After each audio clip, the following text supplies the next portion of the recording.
Welcome, everyone. So,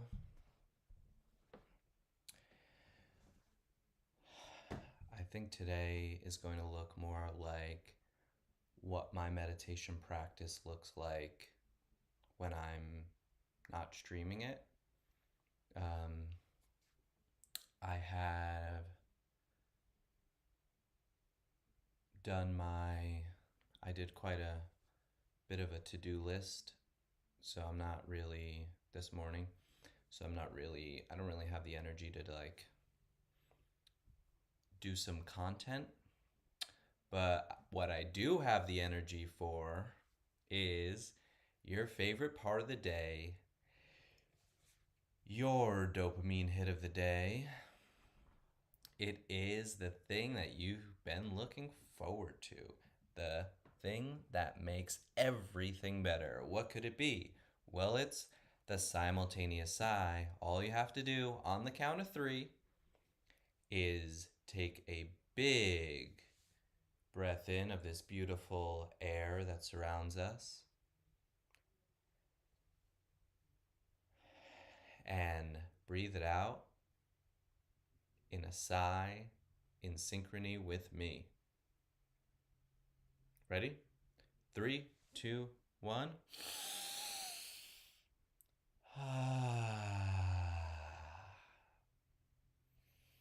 You know what? Sometimes I get so wrapped up in doing the simultaneous sigh with you guys that I forget that it actually does make everything better. So simple. It's so powerful. It's a beautiful thing. Quite like meditation. I'm noticing I'm a little uncomfortable with my posture, so I'm going to go grab a pillow and be right back.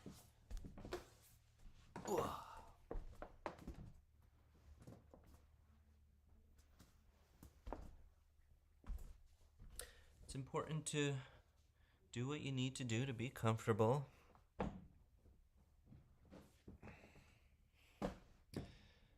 Meditation stool, cushion.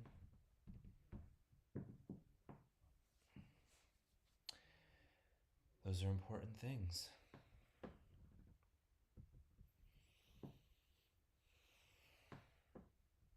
So John Vervaeke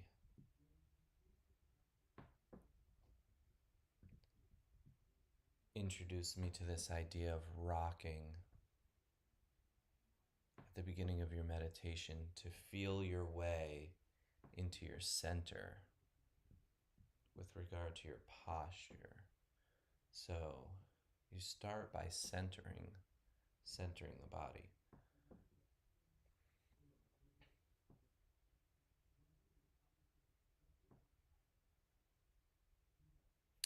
And you go forward and back past that center point. But what you do is you go past it less and less.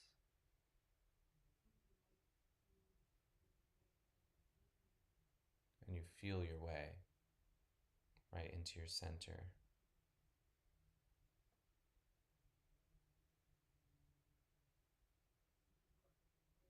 And then you could do the same from side to side. So passing my center to lean one way, passing my center another way, a little bit less, like an inverted pendulum that's settling into its equilibrium position. And sometimes I feel like I messed up the front and back center if I do the left-right one. So I'll check that one briefly.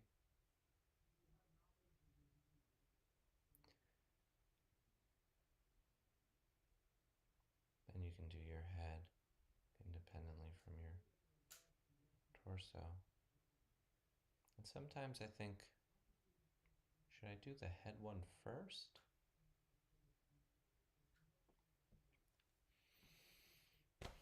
I let my shoulders relax and drop my arms a few times to let them lay wherever they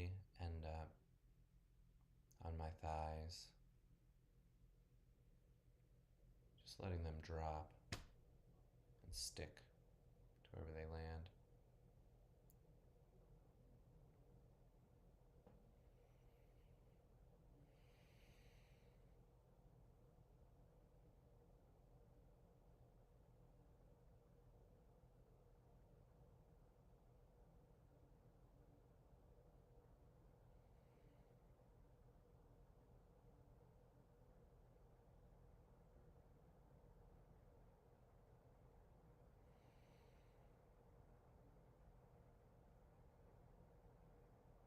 Throughout your meditation practice,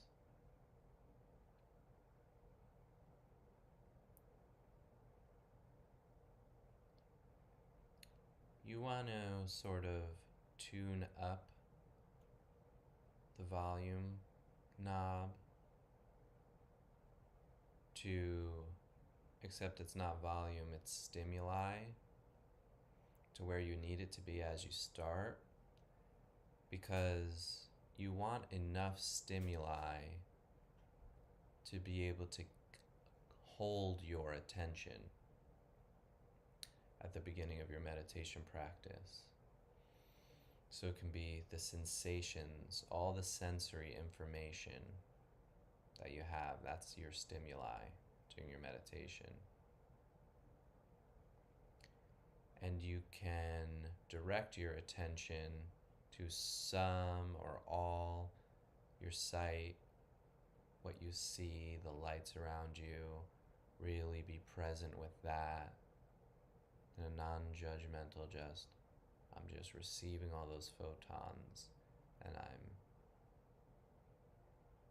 keeping my awareness on the image of my vision. You're hearing the sensations on your skin.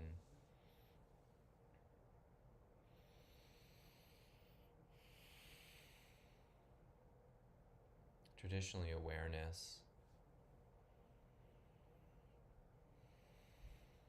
is on the breath, because that's a phenomena that's always with us, that we both control consciously and subconsciously. The breath is an interesting thing. You don't really have to think about breathing, but you do have deliberate control over it. I can't just make my heart beat faster and faster. I can't really feel the experience of the sensations of my heart compressing that blood, squirting it into my arteries. Arteries go out, veins come back, right? Anyway.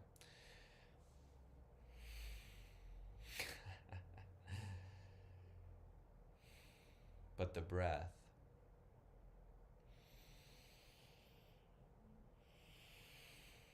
that I can control, I don't need to. I can let go of control of it. And that little dance between our conscious mind, our attention, our awareness, the stimuli of the sensations of that physiological phenomena. Anyway.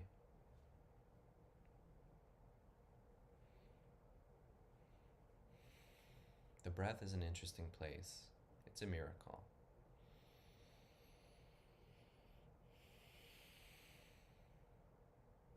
The point isn't to think about any of that, but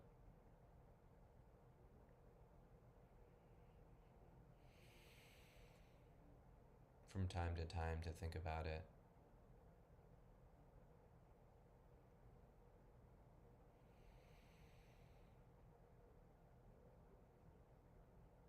In order to more explicitly understand what happens during the meditation practice.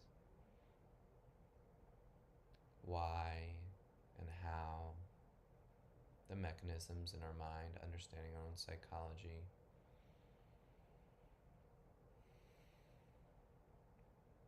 Can be important.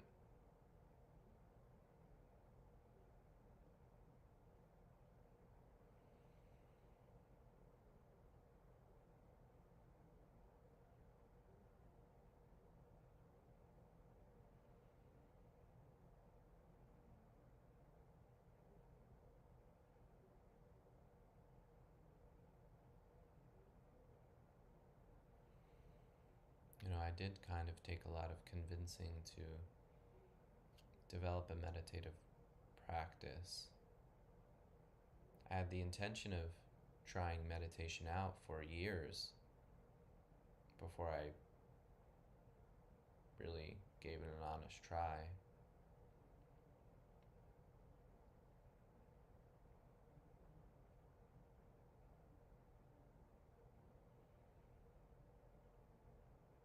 But you can be convinced of it, or you can experience it.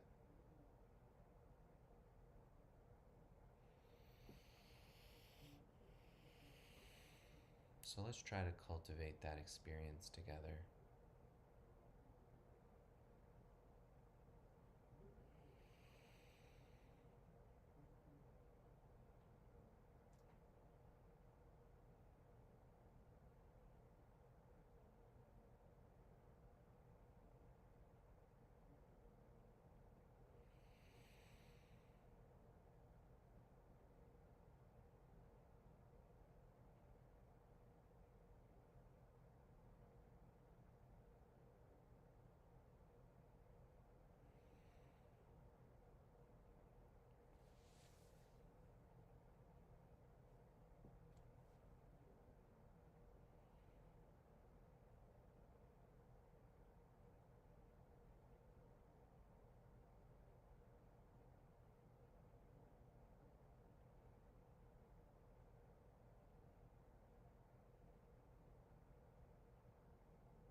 When thoughts come up,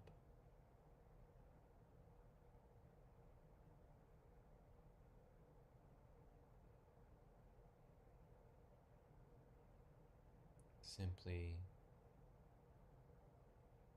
let go of them and return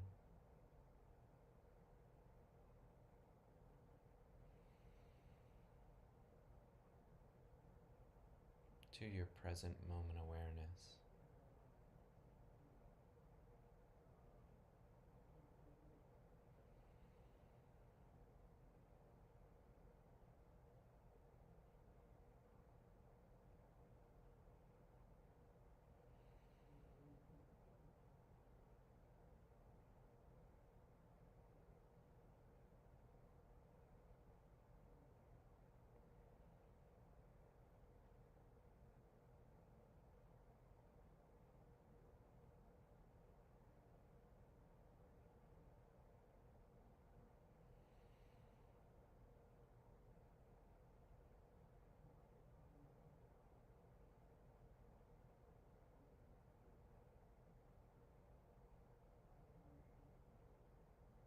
Label thinking and return to the breath.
You can pause the video here if you want to keep meditating.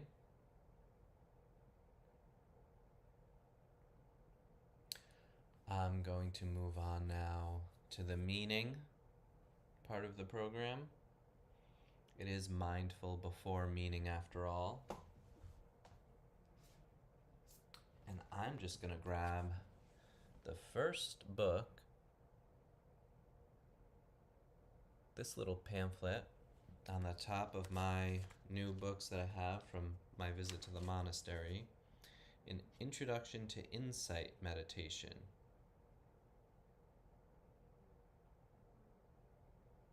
by Ajahn Sucitto.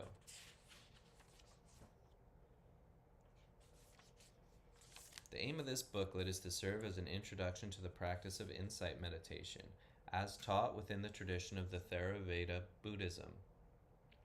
You need not be familiar with the teachings of the Buddha to make use of it, although such knowledge can help to clarify any personal understanding you may develop through meditation.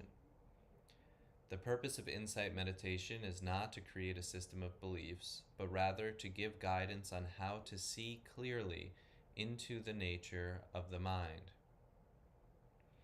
In this way, one gains first-hand understanding of the way things are, without reliance on opinions or theories, a direct experience, which has its own vitality. It also gives rise to the sense of deep calm that comes from knowing something for oneself, beyond any doubt. Insight meditation is a key factor in the path that the Buddha offered for the welfare of human beings. The only criterion is that one has to put it into practice. These pages, therefore, describe a series of meditation exercises and practical advice on how to use them. It works best if the reader follows the guide progressively, giving each sequence of instructions a good workout before proceeding further. The term insight meditation, samatha vipassana, refers to practices for the mind that develop calm, samatha, through sustained attention, and insight, vipassana, through reflection. A fundamental technique for sustaining attention is focusing awareness on the body. Traditionally, this is practiced while sitting or walking. The guide begins with some advice on this.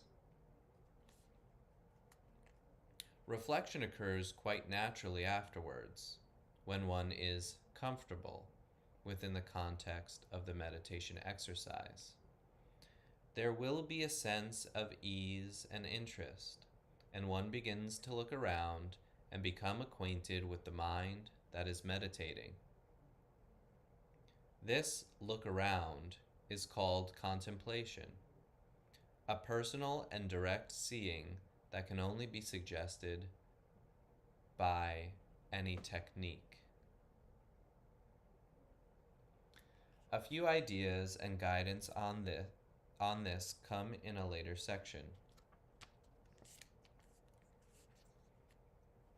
Sustaining attention. Sitting. Time and place. Focusing the mind on the body can be readily accomplished while sitting. You need to find a time and place which affords you calm and freedom from disturbance. A quiet room with not much in it to distract the mind is ideal. A setting with light and space has a brightening and clearing effect, while a cluttered and gloomy room has just the opposite. Timing is also important, particularly as most people's days are quite structured with routines. It is not especially productive to meditate when you have something else to do or when you're pressed for time. It is better to set aside a period, say, in the early morning or in the evening after work, when you can really give your full attention to the practice. Begin with 15 minutes or so. Practice sincerely with the limitations of time and available energy, and avoid becoming mechanical about the routine. Meditation practice, supported by genuine willingness to investigate and make peace with oneself, will develop naturally in terms of duration and skill.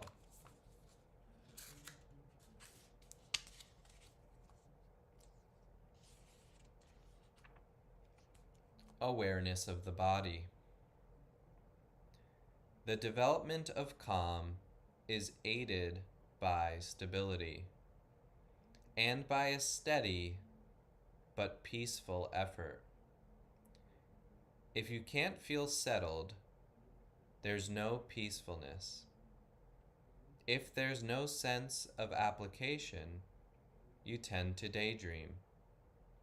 One of the most effective postures for the cultivation of proper combination of stillness and energy is sitting. Use a posture that will keep your back straight without strain. A simple upright chair may be helpful, or you may be able to use one of the lotus postures. Illustrations and notes on posture are given later. These look awkward at first, but in time, they provide a unique balance of gentle firmness that gladdens the mind without tiring the body. If the chin is tilted very slightly down, this will help. But do not allow your head to loll forward, as this encourages drowsiness. Place the hands on your lap, palms upward, one resting gently on the other, with the thumb tips touching. Take your time and get the right balance.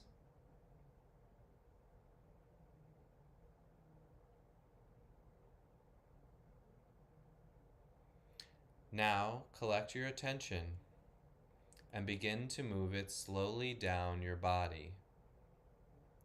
Notice the sensations. Relax any tensions, particularly in the face, neck, and hands. Allow the eyelids to close or half close. Investigate how you are feeling. Expectant or tense? Then relax your attention a little. With this, the mind will probably calm down, and you may find some thoughts drifting in reflections, daydreams, memories, or doubts about whether you are doing it right. Instead of following or contending with these thought patterns, bring more attention to the body, which is a useful anchor for a wandering mind. Cultivate a spirit of inquiry in your meditation attitude. Take your time. Move your attention, for example, systematically from the crown of the head over the whole body. Notice the different sensations, such as warmth, pulsing, numbness, and sensitivity in the joints of each finger, the moisture of the palms, the pulse in the wrist, even the areas that may have no particular sensation, such as the forearms or the earlobes, can be swept over in an attentive way. Notice how even the lack of sensation is something the mind can be aware of. The constant and sustained investigation is called mindfulness, sati, and is one of the primary tools of insight meditation.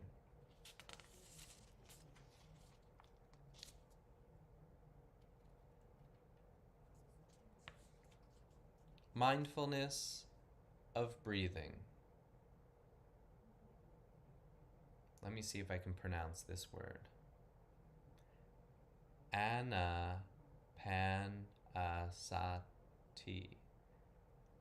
Anapanasati. Anapanasati. Mindfulness of breathing. Instead of body sweeping, or after a preliminary period of this practice, mindfulness can be developed through attention on the breath. First, follow the sensation of your ordinary breath as it flows in through the nostrils and fills the chest and abdomen. Then try maintaining your attention at one point, either at the diaphragm or a more refined location at the nostrils. Breathing has a tranquilizing quality, steady and relaxing if you don't force it. This is helped by an upright posture. Your mind may wander, but keep patiently returning to the breath. It is not necessary to develop concentration to the point of excluding everything except the breath, rather than to create a trance.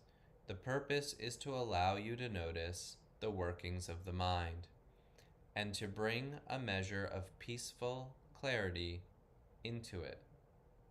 The entire process, gathering your attention, noticing the breath, noticing that the mind has wandered, and reestablishing your attention, develops mindfulness, patience, and insightful understanding. So don't be put off by an apparent failure. Simply begin again. Continuing in this way allows the mind to eventually calm down. If you get very restless or agitated, just relax. Practice being at peace with yourself, listening to, without necessarily believing in, the voices of the mind. If you feel drowsy, then put more care and attention into your body and posture. Refining your attention or pursuing tranquility at such times will only make matters worse.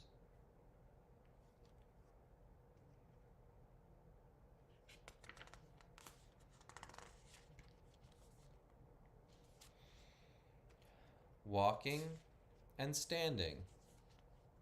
Many meditation exercises, such as the above, mindfulness of breathing, are practiced while sitting.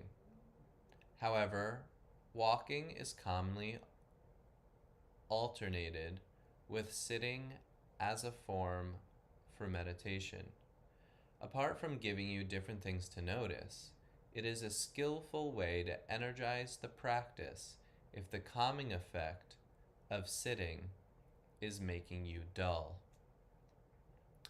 If you have access to some open land, measure off about 25 to 30 paces, length of level ground, or a clearly defined pathway between two trees, as your meditation path. Stand at one end of the path and compose your mind on the sensations of the body. First, let the attention rest on the feeling of the body standing upright, with the arms hanging naturally and the hands lightly clasped in front or behind. Allow the eyes to gaze at a point about 3 meters, 10 feet in front of you at ground level, thus avoiding usual distraction. Now, walk gently at a deliberate but normal pace to the end of the path. Stop. Focus on the body standing for the period of a couple breaths. Turn and walk back again. While walking, be aware of the general flow of physical sensations, or more closely, direct your attention to the feet. The exercise for the mind is to keep bringing the attention back to the sensation of the feet touching the ground, the spaces between each step, and the feelings of stopping and starting. Of course, the mind will wander, so it's important to cultivate patience and resolve to begin again. Adjust the pace to suit your state of mind, vigorous when drowsy or trapped in obsessive thought, firm but gentle when restless and impatient. At the end of the path, stop, breathe in and out. Let go of any restlessness, worry, calm, bliss, memories, or opinions about yourself. The inner chatter may stop momentarily or fade out. Begin again. In this way, you continually refresh the mind and allow it to settle at its own rate. In more confined spaces, after the length of the path to suit what is available, In more confined spaces, alter the length of the path to suit what is available. Alternatively, you can circumambulate a room, pausing after each circumambulation for a few moments of standing. The period of standing can be extended to several minutes using body sweeping. Walking brings energy and fluidity into the practice, so keep your pace steady and just let changing conditions pass through the mind, rather than expecting the mind to be as still as it might be while sitting. Contemplate the flow of phenomena. It is remarkable how many times we can become engrossed in a train of thought, arriving at the end of the path and coming to with a start. But it's natural for our untrained minds to become absorbed in thoughts and moods. So instead of giving in to impatience, learn how to let go and begin again. A sense of ease and calm may then arise, allowing the mind to become open and clear in a natural, unforced way.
I like that. That was pretty good. Makes me want to incorporate a walking meditation into my practice. There's more. There's next lying down, cultivating the heart, then reflection, choiceless awareness, contemplating your practice, living insightfully, further suggestions, personal conduct, company and routine, notes on posture, if your posture feels tense or slack, advice for the legs, for drowsiness, for tension or headaches, conclusion, meditation postures. What a beautiful, simple little booklet. That's wonderful. I believe you can request your own copy.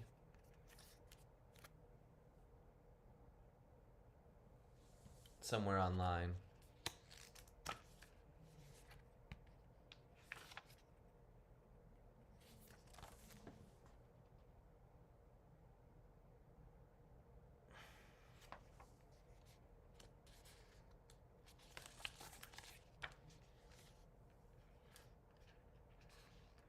This work is licensed under a Creative Commons Attribution, Non-Commercial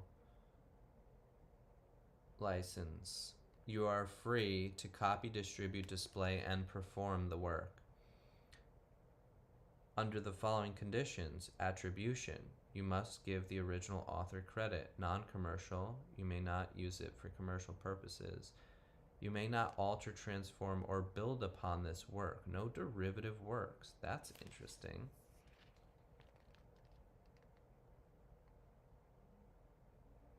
So I may perform it. Nice. I think that's what I'm doing here.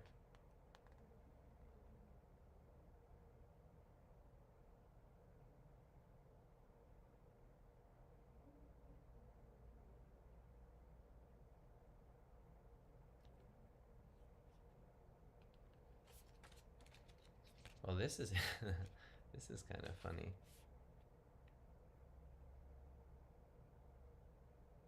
Amaravati Publications asserts its moral right to be identified as the author of this book.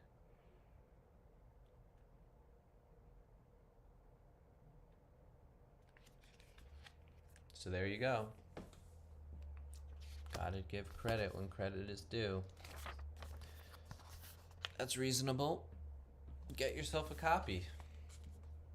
That's all for today. Thanks for joining me. I'll see you next time.